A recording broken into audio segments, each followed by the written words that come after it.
मंदिराचं नाव ठळकपणे समोर येतं. यादव राजवटीची सेऊना राजधानी असलेल्या या भूमीत हजारो वर्षांचा वारसा जपून उभं आहे गोंदेश्वर महादेव मंदिर. स्थापत्यकलेचा एक अद्भुत चमत्कार. साधारणपणे 11व्या ते 12व्या शतकात यादवकालीन गवळी राजकुमार राव गोविंदा यांनी हे मंदिर बांधले. त्यांच्या नावावरूनच याला मूळतः गोविंदेश्वर म्हणत, जे पुढे गोंदेश्वर म्हणून प्रसिद्ध झाले. भारत सरकारने 1909 मध्ये याला राष्ट्रीय संरक्षित स्मारकाचा दर्जा दिला. गोंदेश्वर मंदिराचं सर्वात मोठं वैशिष्ट्य म्हणजे याची शैव पंचायतन रचना. यात मध्यभागी गोंदेश्वराचं मुख्य शिव मंदिर आहे, तर 4 उपदिशांना पार्वती, गणपती, सूर्यदेव आणि विष्णू यांची छोटी पण तितकीच देखणी मंदिरे आहेत. पंचदेवतांच्या उपस्थितीमुळे याला एक खास आणि दुर्मिळ स्थान प्राप्त झालं आहे.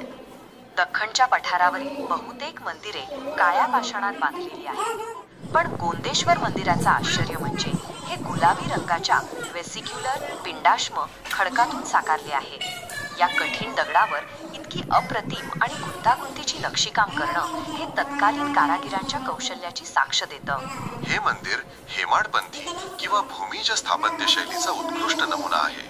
मंदिराच्या बाह्य भिंतींवर आणि खांबांवर देवदेवता, अप्सरा तसेच रामायण आणि इतर पौराणिक कथांमधील प्रसंग अत्यंत बारकाईने कोरलेले आहेत. प्रत्येक शिल्पातून एक कथा जिवंत होते, जणू या कलाकारांनी दगडांमध्ये प्राण फुंकले आहेत. आतमध्ये असलेला सभामंडप आणि गर्भगृह अतिशय शांत आणि भक्तिपूर्ण आहे. गर्भगृहावर बांधलेले आकाशाला स्पर्श करू पाहणारे पटेचे शिखर मंदिराची भव्यता वाढवते. तसेच गाभाऱ्यातील पवित्र जल बाहेर पडण्यासाठी येथे मकरमुख कोरलेले दिसते. ही वास्तुकला आणि शिल्पांची परंपरा आपल्याला त्या काळातील समृद्ध सांस्कृतिक जीवनाची ओळख करून देते. गोंदेश्वर मंदिर हे केवळ एक शिव मंदिर नाही, तर महाराष्ट्राचा ऐतिहासिक आणि स्थापत्य वारसाचं प्रतीक आहे. वेळ मिळेल तेव्हा या अद्भुत ठिकाणी भेट द्या आणि या भव्यतेचा अनुभव घ्या.